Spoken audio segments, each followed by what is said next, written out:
Okay, good morning and welcome to Global Communication 1. This is the makeup class for Friday, April the 15th, and this lecture is intended for students that are taking my class in sections 27 and 28. Today I'm going to be talking about narrative essays, which is the topic in Unit 5 of the textbook, and I'm also going to be talking a little bit about the midterm exam. Both the speaking section and also the writing section. As you know, the speaking evaluation is scheduled for next Wednesday, the 20th of April, and the writing part will be on Friday, the 22nd. All right, so without further ado, let me just quickly bring up my PowerPoint and I shall begin today's class. Also, please keep in mind that I am taking attendance electronically for this. So as you watch this video, you are being tracked by the software so we can see how long you are watching it. Please stay tuned until the end. Okay, so yeah, today I want to talk about narrative essays, which narrative writing, just to make a little point here. I love narrative writing. I don't just enjoy teaching it. I enjoy writing narratives myself in my spare time, personal narrative. And I find people writing about experiences that they've had in their lives, an incredibly interesting form of literature. I have just a couple of examples here. Stephen King, who has probably sold 100 million of his books and has had many of his novels turned into movies. He's actually written a semi-autobiographical book called On Writing, and it has a number of really, really interesting anecdotes from his life. And when he writes about his own personal experiences, it's very in detail, and you can really get a sense of what it felt like to experience what he went through. And that's I'm not getting paid for that advertisement. For anyone who is majoring in English literature, and I think there are a few students in the class that are majoring in English literature, if you study 20th century literature, you should learn about the beat movement. Beat meaning beatnik, B-E-A-T-N-I-K, and probably the most well-known beatnik novel that is written in the first person and is a kind of long narrative essay is this book here, On the Road, which I bought in 1997, and I've kept with me ever since, and I read it once in a while, often called on the back here, the novel that defined a generation. And it's about 270 pages of his experiences traveling across America in the late 1940s. It really does capture the writer's experience living during those times. And that's what a good narrative essay can do as well. Really capture the essence of a particular experience. And today, that's what we're going to look at. Narrative essays are, I think, very easy for people to write about because number one, you're writing about yourself, and I think people enjoy writing about themselves, and you know the subject matter very well. People like to write about significant events in their lives, things that are memorable in some way, something that affected them. And today we're going to take a look at that. So I'll just quickly describe narrative essays as an academic writing form. A narrative essay is an essay, meaning it's a form of academic writing with a beginning, middle, and end, has an introduction, body, and conclusion, and it describes a personal experience. This personal experience is usually written in the first person point of view, and it is written in the past tense, simple past, past continuous, past perfect. we're talking about events before the present day. So the writer will talk about how something that happened in the past is very important to him or her. So in the background, in the introduction, we get a little bit of background, usually just enough for us to understand what is important to the writer. Is the person's age important? Where the person grew up, is that important? If you're going to write a narrative essay about, what's a good example? Going skydiving, for example. 2 years ago, I went to Kapyong and went skydiving, for example. If the writer was very scared of high places, very scared of heights, that's important because it tells us why the experience of skydiving was very important for the writer. So if there's any background information that is relevant to the main subject of the essay, be sure to include that in the introduction. Tell us why the experience is memorable or significant.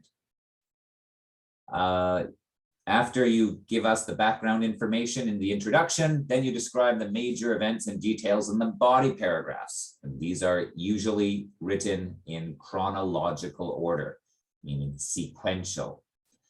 First things first, second things second, third things third. Tell us what happened step by step, day by day, hour by hour. And that's another important thing. Sometimes narrative essays are about a single day or a single part of a day. I've had students in the past write narrative essays about taking the university entrance exam, probably the most stressful experience for a Korean high school student. And in that case, maybe the student will tell me about how they felt when they were walking to school, how they felt when they were writing the test, the experience, and then maybe receiving notification of how well they did afterward. In that case, that's a significant event.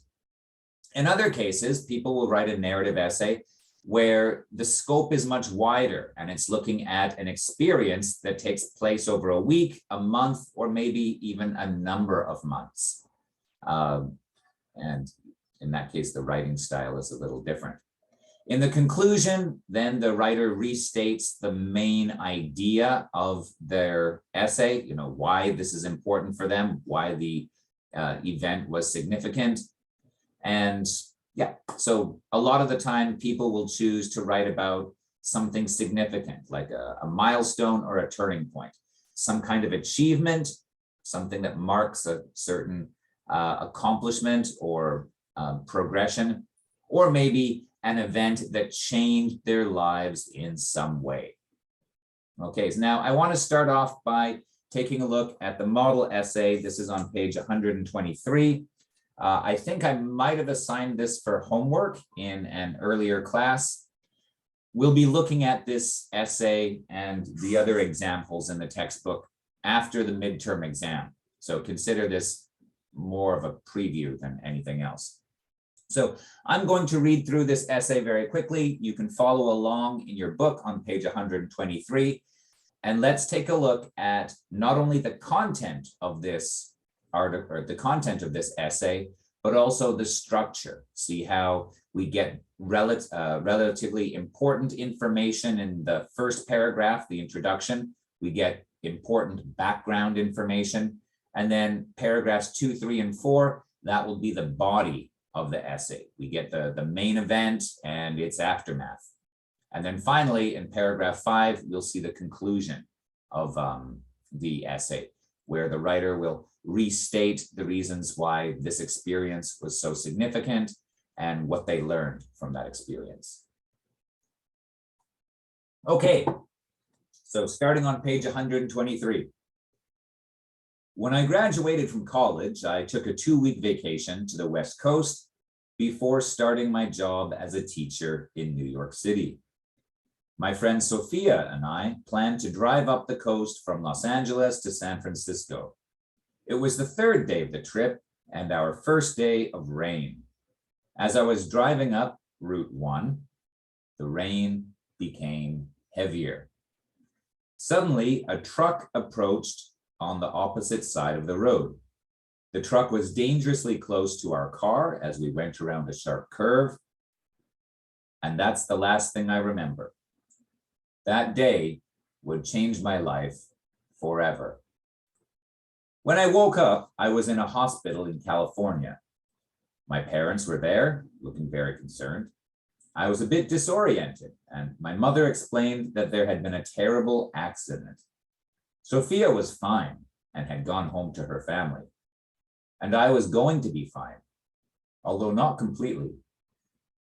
My right leg had been so damaged in the accident that they had to amputate it. I had lost my leg. I was completely devastated. Over the next few months, I focused mainly on regaining my health.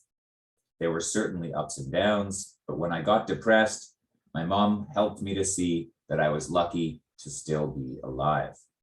As I got stronger, I had to learn how to deal with having only one leg. When my injury had healed enough, I had to learn how to walk again with only one leg. It was very painful in the beginning. I tried not to think about how the rest of my life was going to unfold. I just focused on getting stronger and learning to walk on my new leg, an artificial one. About 6 months after my accident, I was ready to begin my new life. I had gotten fairly good at walking on my prosthetic leg, and I found out about a group that helped me to deal with injuries like mine, Achilles International.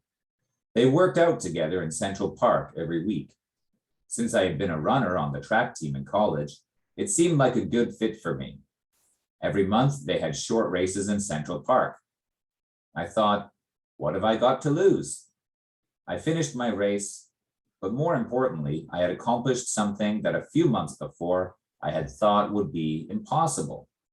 Also, I met people who I could help, people who had injuries or physical challenges that were far worse than mine. It helped me see that my injury, though very serious, was not really going to change my life. I would still be able to continue with my dreams and my life goals. It was just a bump in the road that I had to come to terms with. It's now a year later, and I'm finally teaching in the school I had planned to be in a year ago. I've gotten accustomed to wearing my new leg and have even gotten another one, specifically for running.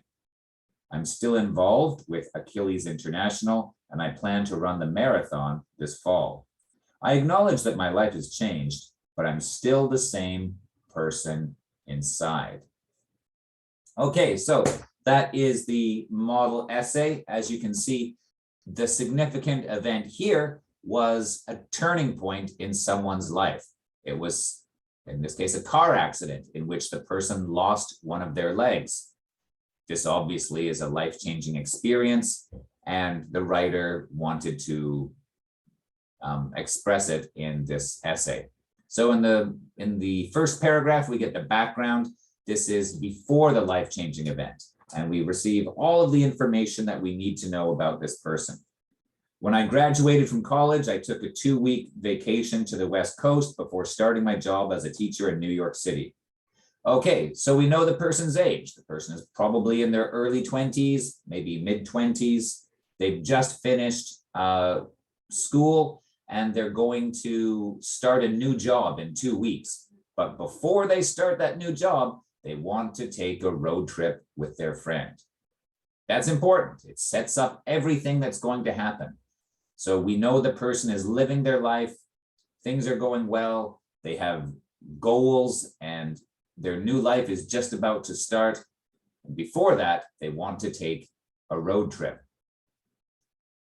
The end of the first paragraph is written very well.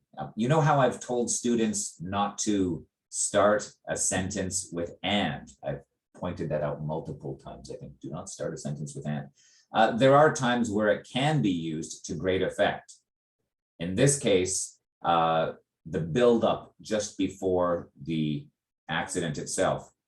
The truck was dangerously close to our car as we went around a sharp curve, period. And that's the last thing I remember. That is a very good use of "and" at the beginning. It's got a very blunt, very packed meaning. It's very impactful. That day would change my life forever. So describing the truck coming around the curve, and that's the last thing I remember, just cut off. And then the very final sentence, which sounds very ominous. That day would change my life forever. Then in the second paragraph, we get the immediate aftermath of the car accident. In this case, waking up in the hospital and learning that their leg has been amputated. Amputated means cut off. The doctors had to cut off the leg because it was so badly damaged. The friend was okay, Sophia was fine, but the narrator has lost a leg. And then in paragraph 3, now we move forward a little bit and the person begins to walk again, to get a prosthetic life. In paragraph 4, the person joins a group called Achilles International and begins working out and exercising in Central Park. And then finally, in the conclusion, the writer talks about how they are now, although their life will never be completely the same, the person is still the same inside and they're still able to reach their dreams and their goals. On a grammar note, I just want to point out, you can see that the conclusion is now written in the present tense. And this is a very common thing to do. Sometimes in the introduction, and especially in the conclusion, a writer will talk from the perspective of now. In the body of the essay, the writer will look back and talk in the past tense, but the writer might start the essay in the present tense and tell you a little bit about themselves and how they've been influenced by a life experience, or they might wait until the conclusion. And in this case, we have that in the conclusion. The writer talks about where they are now. It has been a year since the accident, and now I'm finally working in the school that I planned to a year ago. I'm going to participate or join this. I'm going to run in a marathon later this year. We get the person's future plans. So it's grounded in the present tense. That's also very common to do in a narrative essay. So the body definitely in the past, because that's the main event. That's a significant life event or experience. And then in the conclusion, the writer will often talk about where they are now and how that experience has impacted their lives. Okay, so now let's talk about turning points and milestones. After the midterm exam, this might be a homework assignment that I will give you an opportunity to write about. Special moments in your life. There are two very distinct sort of special events that people experience, milestones and turning points. A milestone is an action or an event that marks a significant change or stage in development, maybe an accomplishment. It's some kind of an achievement.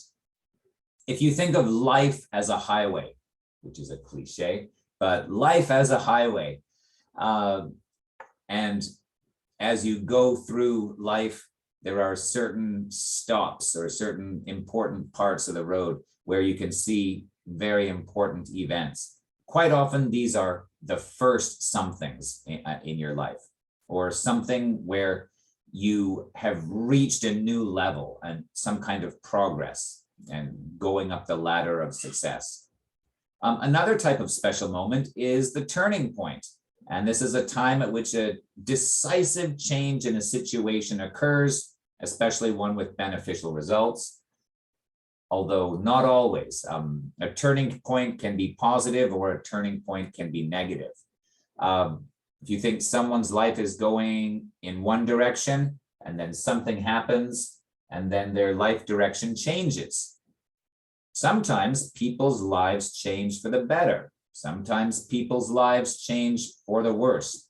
Trying to think, somebody might, trying to think, let's say a famous musician learns to play the guitar. When they learn to play the guitar, actually that first moment that they pick it up, that's a turning point.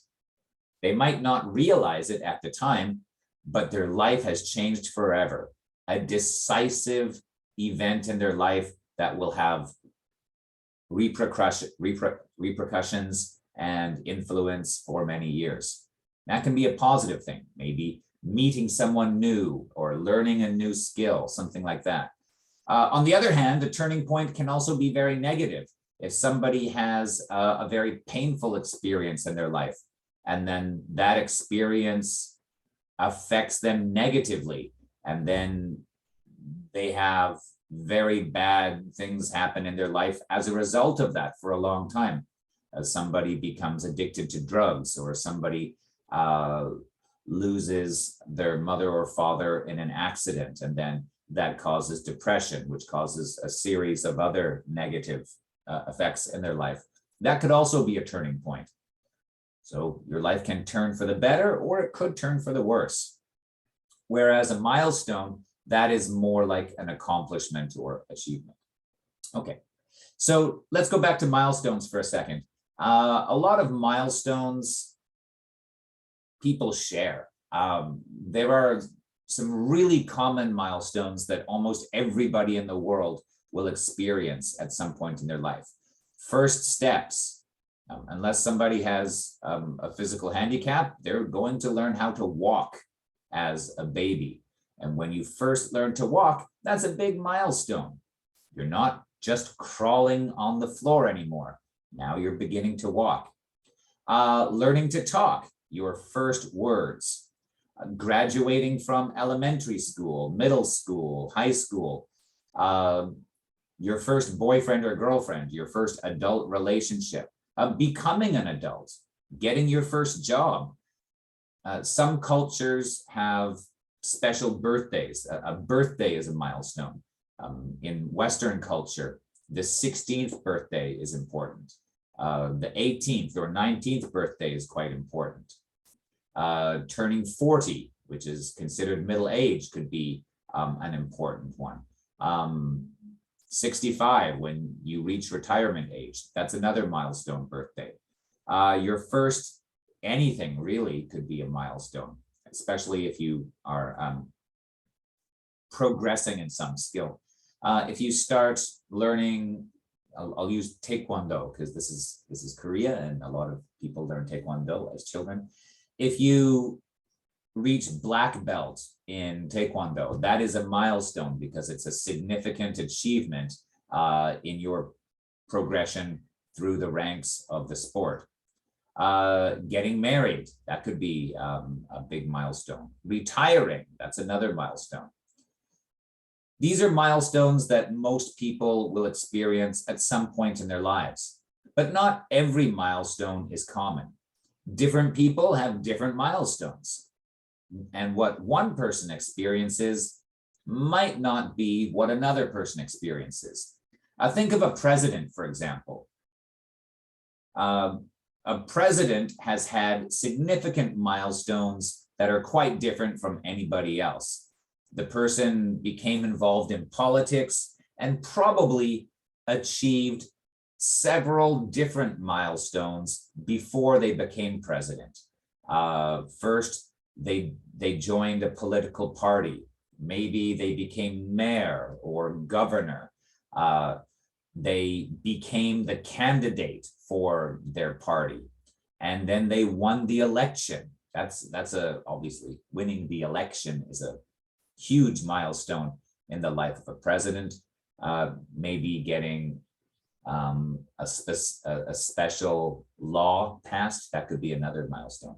So think, a president, somebody that became a president would have very specific milestones. So whether it's Moon Jae-in or Roh Moo-hyun or Kim Dae-jung or any of the other presidents in modern Korean history or the history of different countries around the world, becoming a country's leader, you're obviously going to have very specific milestones that are quite different from someone else. The same thing, if you look at an actor, for example, if someone becomes an actor, their first starring role in a movie, winning an Oscar award, those are really big milestones. Becoming a parent, that's a huge milestone, bringing a new life into the world. Or an entrepreneur, starting a new business. Starting a new business is a huge milestone, especially your first business. A musician, recording their first album, their first #1 song on the Billboard charts. These are all milestones. A soldier, getting promoted from private to private first class, to corporal, to sergeant, to colonel, to major, to general, to brigadier general. These are all milestones within a military context. So, how does a milestone differ from a turning point? Well, as I mentioned before, milestones are some kind of accomplishment or achievement that is significant. They show some kind of progress, but a turning point is a little bit different. A turning point is when something very important or decisive happens, and it signals a long-term significant change in your life. It can be positive or negative, and it's not, turning points are not necessarily achievements or accomplishments unless that achievement or accomplishment somehow changes your life. Getting a black belt in Taekwondo is not a turning point. That would be a milestone. A turning point, I'll give you an example from my own life. In 1999, I was 24 years old, and I was living in Australia. I had a working holiday visa, and I was actually living quite close to the Sydney Opera House in a very, very small apartment, probably the size of this room. And I was living with 3 Korean 유학생, or 3 Korean sort of overseas language students. They were studying English in Sydney, and it was my first experience with Korean culture. One of the roommates was a girl, the other one was her brother, and then the brother's friend. The girl's name, as I recall, was Yuri, and Yuri had a boyfriend from England. The boyfriend went back to England, and Yuri was very sad, and she spent a lot of time in the apartment just sleeping in bed, feeling sad, didn't want to get up. And she really missed her boyfriend, and she wanted to write him an email. It was 1999. That's how things work. So what did she do? She sat down by hand, and she wrote the letter first. And when she was finished, she asked me to check her letter. She said, "Look, I'm not a native speaker. I don't write English very well. Could you please take a look at it?" So I sat down with her, and I looked at her letter, and I fixed some mistakes. I made a couple of suggestions, and she said, "Steve, you're quite good at this. Have you ever thought about being an English teacher?" And I stopped, and I thought, no, I've never thought about that before. I don't like teaching. So, but when she said that, it suddenly, a light went on in my head, and I suddenly considered becoming a teacher. It was something I'd never thought of before. And I didn't realize it at the time that, I would move to Korea and then wind up spending a significant part of my adult life here. But that was a big turning point in my life, and I didn't know it at the time. Sometimes turning points are very obvious. The example in the textbook, the person had a car accident and they woke up and one of their legs was missing. That's a very obvious turning point. But sometimes in our lives, the turning point happens And at first, it's not noticeable. Maybe it's just an idea that's been planted in your head. But as the days, the weeks, the months, and the years pass, you can see how your life changed in one day and you didn't know it at the time. Now, everyone in this class is quite young and your futures are all ahead of you. You might experience a turning point in your life this semester by meeting someone or having a conversation. Something could happen and the rest of your life might be different because of it. But you might not know it at the time. Okay, so here are a few examples of turning points. Meeting someone who changes your life, starting a new hobby that changes your life, making a decision that changes your life, deciding to change majors, deciding to change schools, deciding to go to another country to study, deciding to immigrate, deciding to accept a job, deciding to quit a job, going through some kind of life-changing experience. These are all turning points. And as I mentioned before, some milestones are, and I think turning points too, can sometimes be quite common. Lots of people have them. But specific people have their own unique experiences too. And this is what I would like you to do for participation points in this class. I'm going to show you 4 people, 4 pictures. I want you to choose one of these 4 people. You don't know who they are. They're just 4 random people. But I want you to choose one and then imagine the life that they have had. What turning points have made them into who they are? What are 2 milestones that they have reached? And then write 4 or 5 sentences that describe his or her background and the important moments in their lives.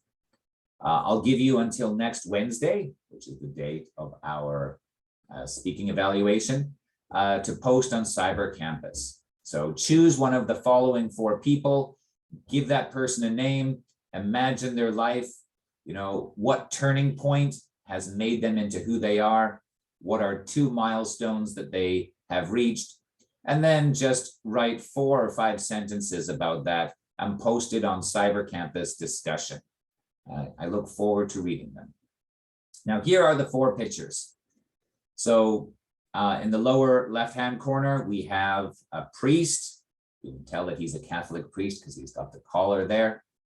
And above him, we have a young woman who seems to be an engineer or possibly a construction worker.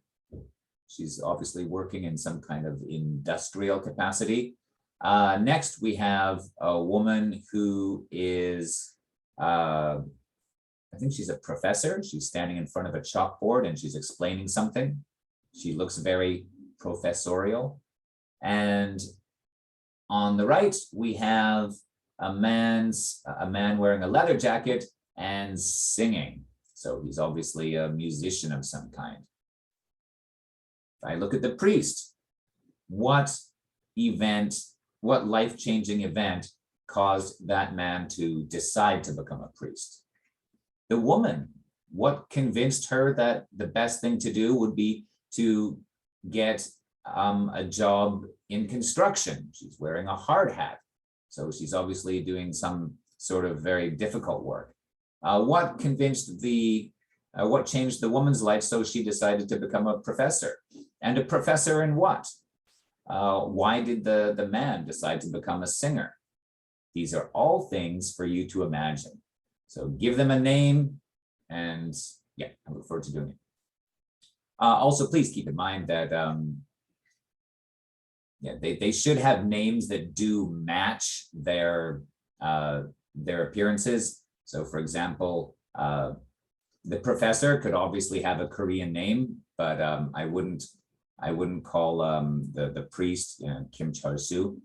Just pointing that out because I have had students in the past that do choose the priest and then they're like, oh, his name is Kim Chol-soo. and shouldn't be. Okay, all right, so here are a few things I think I've talked about. Yeah, this is Friday today. Yeah, so we've got no class. And this is for section 27. I'm just going to repeat the information that I mentioned in a previous class, just in case you forgot. So for the students in section 27, yeah, it's going to be online on April the 20th. There you go. Yeah, do that there. Yeah, the speaking is going to be,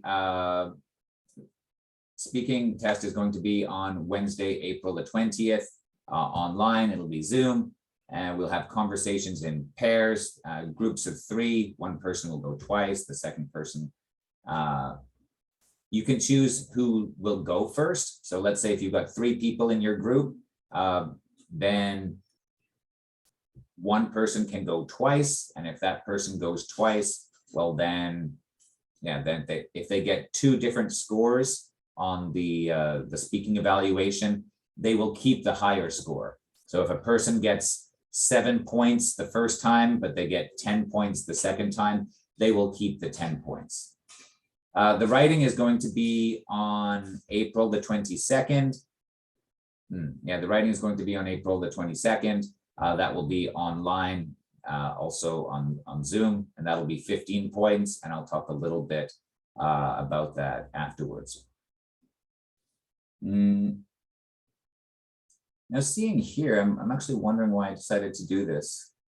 Section 28, I put here, the speaking will be on the Friday. Okay, I might actually put a message in the Zoom chat here, because it might be easier if I just do both classes, speaking on the Wednesday and then the writing test on the Friday. Let me actually just send a message to section 28 after I finish doing this. If students would prefer to do the speaking on the Friday, if the majority of students say that, then we'll do that. But yeah, let me send a message to section 28, because it might actually be easier if I just do both classes, speaking on the Wednesday and both classes, the writing test on the Friday. Yeah, I'll send a message to section 28 and ask them what they would like. So if you are in section 28, please check Sagang Tok Tok, because I will have sent a message there. Please let me know which you would prefer. Not sure why I did that, actually. Okay, so as I mentioned before, the speaking evaluation format, when you come into class, I'm going to put everybody with their partners in a private breakout room. So there'll be 2 or 3 people in each room. I will then go into the first breakout room and give that group 5 questions. You'll have a couple of seconds to look at those questions and then choose one and then just start talking about it. Maintain a conversation for about 3 minutes, discuss things that are related to that issue, but don't go off topic, and just maintain the conversation for 3 minutes. That's all you need to do. Students will be graded individually. As I mentioned before, the speaking evaluation is 10 points and the writing evaluation will be 15 points for a total of 25 points. So to get 9 or 10 points, maintain the conversation without long pauses, understand the questions as they are written, and you can answer clearly. So when the person asks a question, you are answering the question. You are answering exactly what they asked. Make sure you understand the question. You should be able to provide reasons for your opinion.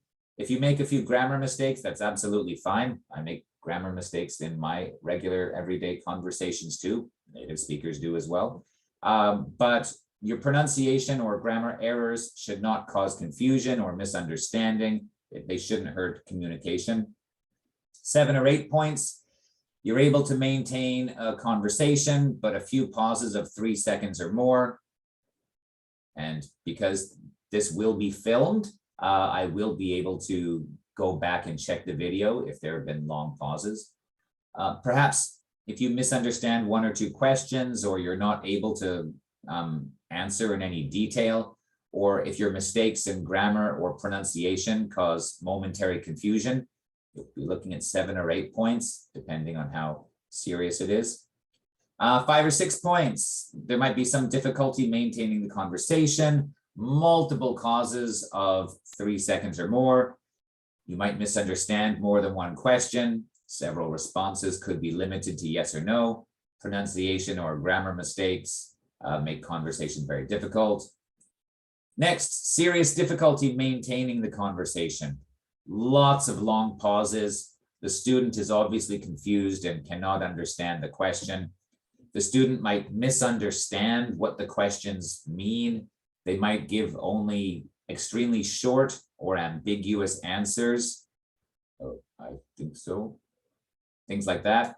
Pronunciation or grammar errors could make the conversation almost impossible. To get 1 or 2 points, I'm looking at almost complete conversation breakdown. Now, this can be very difficult if one student can speak well, but the other student cannot. Remember, I am grading individually. If one person really cannot handle the conversation, I will do my best to mark the second student fairly, and they will not lose points. But if you do not come to Zoom, come to class on Zoom during the evaluation and you miss the class without any legitimate reason, then obviously you will receive a 0 for that. As you already know, the topics are high school life, driverless cars and AI, commercials and advertising, and life experiences. You've already practiced the questions. The discussion questions that I will give you on the speaking evaluation day are the exact same questions that you and your partners practiced. Nothing new. Those 21 questions, I will only choose from those 21 questions. I will choose 1 or 2 questions from each topic. 1 or 2 high school questions, 1 or 2 driverless cars AI questions, 1 or 2 commercials about 1 or 2 questions about commercials and advertising, 1 or 2 questions about life experiences. I will not give you 5 high school questions. Okay. So for our next class, if everyone arrives early, we can start early. Remember, when I give you and your partners your 5 discussion questions, try not to spend too much time choosing a question.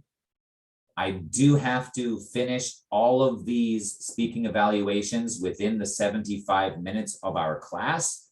So yeah, we can't, there's not a lot of extra time. So I'll give you the questions. You can look at the questions for about 5 seconds, and then one person has got to ask the first question and then go. Talk for 3 minutes.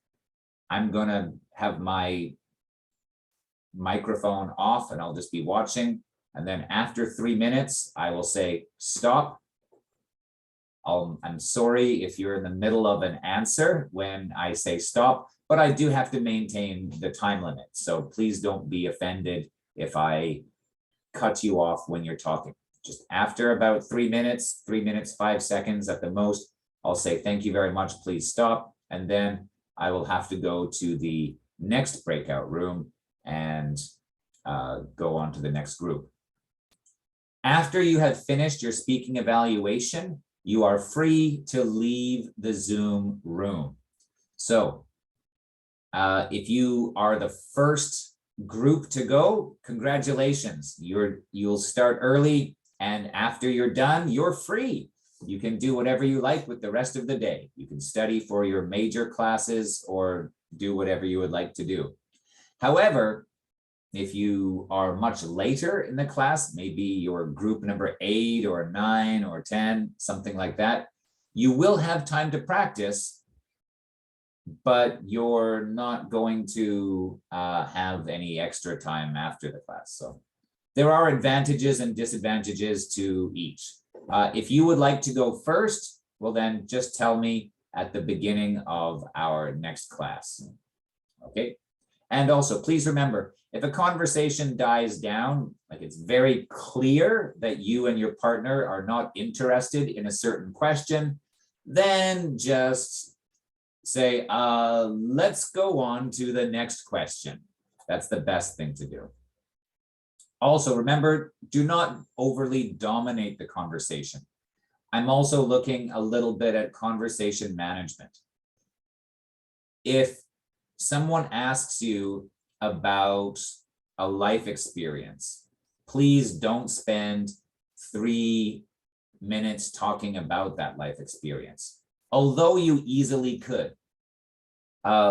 Let the other person make comments and ask questions. Be sure to ask them also about their life experiences. You've only got 3 minutes, remember. It might actually be a good idea if you've got your own smartphone next to you, and maybe you can have a little stopwatch and see how much time you've got left. So just keep that in mind too. Okay, so a little bit about the midterm writing section, because remember, we've got the speaking section and also the writing section. For part 1, yes, fill in the blanks. That's going to be 2 points. This is going to be very, very easy because this is on Zoom. Yeah, these will be highlighted words from the textbook. I was considering not putting these questions on the test because it's very hard to maintain the integrity of the exam on Zoom, but I thought it's only 2 points, so okay. From the readings that we've done, some of the words are highlighted in black. For example, if you remember the article, small talk, a big deal, strangers, lead to, impress, effective, demonstrate, select, offensive, maintain, appreciate, confidence. And the other readings we've done in the class too, for example, cars that think on page 57 and 58. Obstacles, sense, manufacturers, benefits of, respond. I might take a few of those words and then have sentences that have a blank, and you will choose a word from a box and then put the correct word into the blank. There will probably be 4 sentences like that, and each one will be worth half a point. I'm not going to give a lot of points for that. So about half a point each. That'll be 2 points. Next, write a sentence using key vocabulary. I'll give you a few other words that were highlighted in the text, in the readings that we've looked at so far, and then you will choose the word, choose a couple words, and write a sentence for each word using that word in context. Now, how do you use the word in context? There are a few different ways that you can do this. You can have a comma and then a short definition sort of mixed in. You can have the opposite meaning also in a sentence and then describe it that way. And make sure that however you write the sentence, the meaning of the word is clearly shown. I'll just give you an example here, just to be clear. First sentence, okay.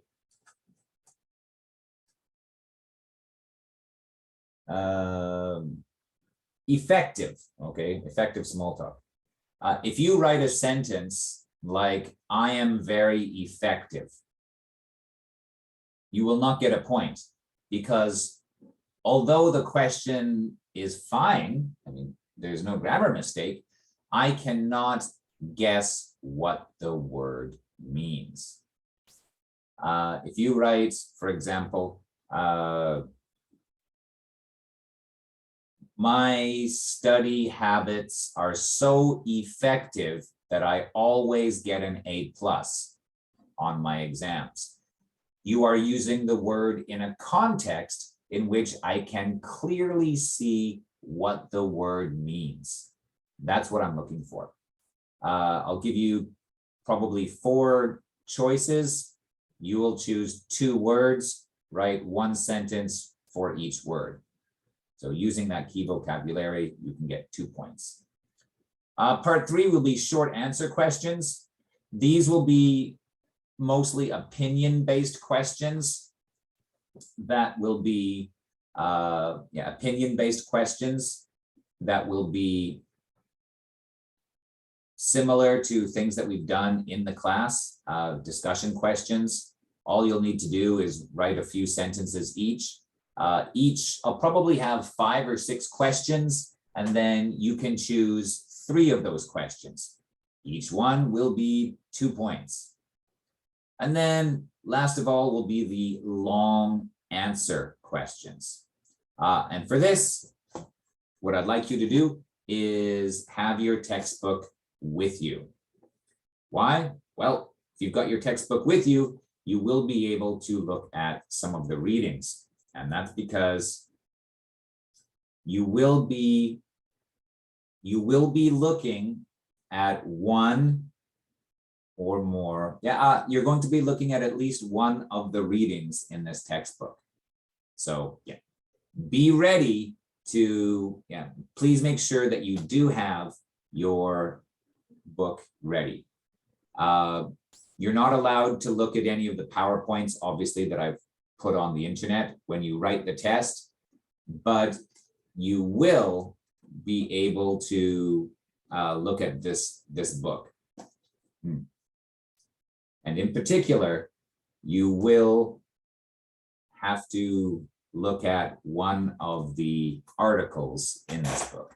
There will be a question, the long answer questions will be based on either summarizing or a personal response. Not both, but one or the other. Okay. And I think that's about all that I've got for now. All right, so I'm going to finish up today's lesson by saying I hope you have a great weekend. Oh, hold on.